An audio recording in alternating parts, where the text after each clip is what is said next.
एकचत्वारिंशोऽध्याय। अर्जुन के पास दिक्पालों का आगमन एवं उन्हें दिव्यास्त्र प्रदान तथा इंद्र का उन्हें स्वर्ग में चलने का आदेश देना। वैशंपायन जी कहते हैं, जन्मेजय, अर्जुन के देखते देखते पिनाकधारी भगवान वृषभध्वज अदृश्य हो गए, मानो भुवन भास्कर भगवान सूर्य अस्त हो गए हों। एक भारत।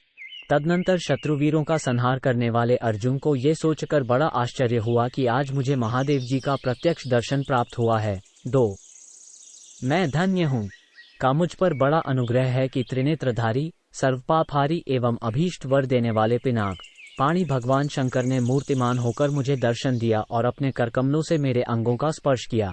3 आज मैं अपने आपको परम कृतार्थ मानता हूँ, साथ ही यह विश्वास करता हूँ कि महासम में अपने समस्त शत्रुओं पर विजय प्राप्त करूंगा। अब मेरा अभीष्ट प्रयोजन सिद्ध हो गया। 4 इस प्रकार चिंतन करते हुए अमित तेजस्वी कुंती कुमार अर्जुन के पास जल के स्वामी श्री मां वरुण देव जल जंतुओं से घिरे हुए आ पहुँचे। उनकी अंकांति वैदूर्यमणि के समान थी और वे संपूर्ण दिशाओं को प्रकाशित कर रहे थे। 5 नागों, नद और नदियों के देवताओं, दैत्यों तथा साध्य देवताओं के साथ जल जंतुओं के स्वामी जितेंद्रिय वरुण देव ने उस स्थान को अपने शुभागमन से सुशोभित किया।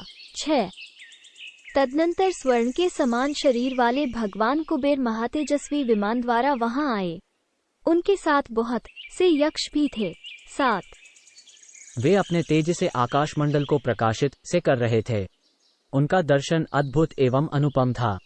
परम सुंदर श्रीमान धनाध्यक्ष कुबेर अर्जुन को देखने के लिए वहां पधारे थे। 8 इसी प्रकार समस्त का अंत करने वाले श्रीमान प्रतापी यमराज ने प्रत्यक्ष रूप में वहां दर्शन दिया।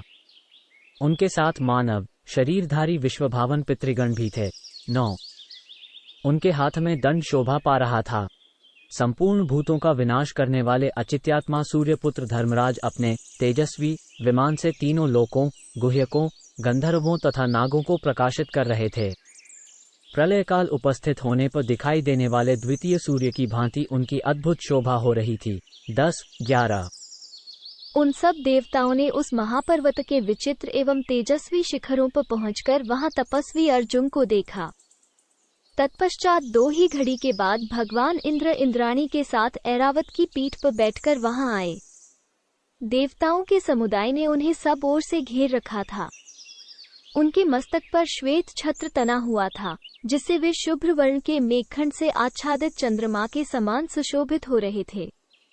बहुत से तपस्वी ऋषि तथा गंधर्वगण उनकी स्तुति करते थे। वे उस पर्वत के शिखर पर आकर ठहर गए, मानो वहां सूर्य प्रकट हो गए हों। 14 15 तदनंतर मेघ के समान गंभीर स्वर वाले परम धर्मज्ञ एवं बुद्धिमान यमराज दक्षिण दिशा में स्थित हो ये शुभ वचन बोले। 16 अर्जुन, हम सब लोकपाल यहाँ आए हुए हैं। तुम हमें देखो, हम तुम्हें दिव्य दृष्टि देते हैं। तुम हमारे दर्शन के अधिकारी हो।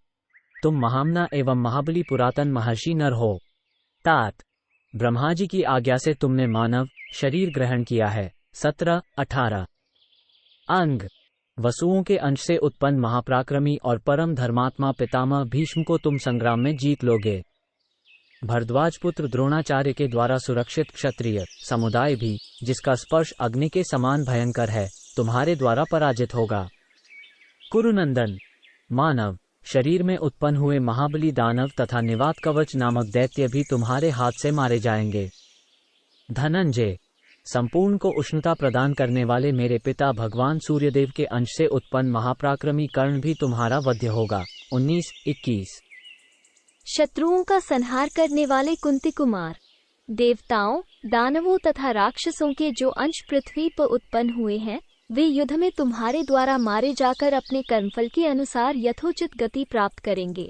22 23 फाल्गुन संसार में तुम्हारी अक्षय कीर्ति स्थापित होगी। तुमने यहाँ महासम में साक्षात महादेव जी को संतुष्ट किया है। 24 महाबाहो भगवान श्री कृष्ण के साथ मिलकर तुम्हें इस पृथ्वी का भार भी हल्का करना है, अतः यह मेरा दंडास्त्र ग्रहण करो। इसका वेग कहीं भी कुंठित नहीं होता। इसी अस्त्र के द्वारा तुम बड़े बड़े कार्य सिद्ध करोगे। 25 वैशंपायन जी कहते हैं, जन्मेजय, कुरुनंदन कुंती कुमार अर्जुन ने विधिपूर्वक मंत्र, उपचार, प्रयोग और उपसंहार सहित उस अस्त्र को ग्रहण किया। 26। इसके बाद जल जंतुओं के स्वामी मेघ के समान श्यामकांति वाले प्रभावशाली वरुण पश्चिम दिशा में खड़े हो इस प्रकार बोले। 27। पार्थ, तुम क्षत्रियों में प्रधान एवं क्षत्रिय धर्म में स्थित हो। विशाल तथा लाल नेत्रों वाले अर्जुन, मेरी ओर देखो, मैं जल का स्वामी वरुण हूँ। 28। कुंती कुमार, मेरे दिए हुए इन वरुण पाशों को रहस्य और उपसंहार सहित ग्रहण करो, इनके वेग को कोई भी रोक नहीं सकता। 29। वीर, मैंने इन पाशों द्वारा तारका में संग्राम में सहस्रों महाकाय दैत्यों को बांध लिया था। 30। अतः महाबली पार्थ, मेरे कृपा प्रसाद से प्रकट हुए इन पाशों को तुम ग्रहण करो, इनके द्वारा आक्रमण करने पर मृत्यु भी तुम्हारे हाथ से नहीं छूट सकती। 31। इस अस्त्र के द्वारा जब तुम संग्राम भूमि में विचरण करोगे उस समय ये सारी वसुंधरा क्षत्रियों से शून्य हो जाएगी, इसमें संशय नहीं है। 32। वैशंपायन जी कहते हैं, जन्मेजय, वरुण और यम के दिव्यास्त्र प्रदान कर चुकने पर कैलाश निवासी धनाध्यक्ष कुबेर ने कहा, महाबली बुद्धिमान पांडुनंदन, मैं भी तुम पर प्रसन्न हूँ। तुम अपराजित वीर हो, तुमसे मिलकर मुझे बड़ी प्रसन्नता हुई है। 33। 34। सव्यसाची, महाबाहो, पुरातन देव, सनातन पुरुष, पूर्वकल्पों में मेरे साथ तुमने सदा तप के द्वारा परिश्रम उठाया है। नरश्रेष्ठ, आज तुम्हें देखकर ये दिव्यास्त्र प्रदान करता हूँ। महाबाहो, इसके द्वारा तुम दुर्जय मानवेतर प्राणियों को भी जीत लोगे। 35। 36। तुम मुझसे शीघ्र ही इस अत्युत्तम अस्त्र को ग्रहण कर लो, तुम इसके द्वारा दुर्योधन की सारी सेनाओं को जलाकर भस्म कर डालोगे। 37। यह मेरा परम प्रिय अंतर्धान नामक अस्त्र है, इसे ग्रहण करो। यह ओज, तेज और कांति प्रदान करने वाला, शत्रसेना को सुला देने वाला और समस्त वैरियों का विनाश करने वाला है। 38। परमात्मा शंकर ने जब त्रिपुरासुर के तीनों नगरों का विनाश किया था उस समय इस अस्त्र का उनके द्वारा प्रयोग किया गया था, जिससे बड़े बड़े असुर दग्ध हो गए थे। 39। सत्य पराक्रमी और मेरु के समान गौरवशाली पार्थ, तुम्हारे लिए यह अस्त्र मैंने उपस्थित किया है, तुम इसे धारण करने के योग्य हो। 40। तब कुरुकुल का आनंद बढ़ाने वाले महाबाहु महाबली अर्जुन ने कुबेर के उस अंतर्धान नामक दिव्य अस्त्र को ग्रहण किया। 41। तदनंतर देवराज इंद्र ने अनायास ही महान कर्म करने वाले कुंती कुमार अर्जुन को मीठे वचनों द्वारा सांत्वना देते हुए मेघ और दुंदुभि के समान गंभीर स्वर से कहा। 42। महाबाहु कुंती कुमार, तुम पुरातन शासक हो, तुम्हें उत्तम सिद्धि प्राप्त हुई है, तुम साक्षात देवगति को प्राप्त हुए हो। 43। शत्रुघ्न, तुम्हें देवताओं का बड़ा भारी कार्य सिद्ध करना है। महाद्युते, तैयार हो जाओ, तुम्हें स्वर्गलोक में चलना है। 44। मातली के द्वारा जोता हुआ दिव्य रथ तुम्हें लेने के लिए पृथ्वी पर आने वाला है। कुरुनंदन, वहीं स्वर्ग में मैं तुम्हें दिव्यास्त्र प्रदान करूंगा। 45। उस पर्वत शिखर पर एकत्र हुए उन सभी लोग पालों का दर्शन करके परम बुद्धिमान धनंजय को बड़ा विस्मय हुआ। 46।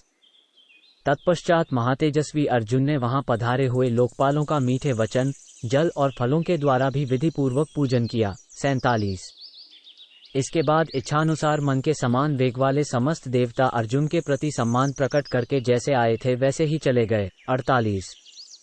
तदनंतर देवताओं से दिव्यास्त्र प्राप्त करके पुरुषोत्तम अर्जुन को बड़ी प्रसन्नता हुई, उन्होंने अपने आप को कृतार्थ एवं पूर्ण मनोरथ माना। 49। इति श्री महाभारते वनपर्वणि कैराटपर्वणि देवप्रस्थाने एकचत्वारिंशोऽध्यायः। 41।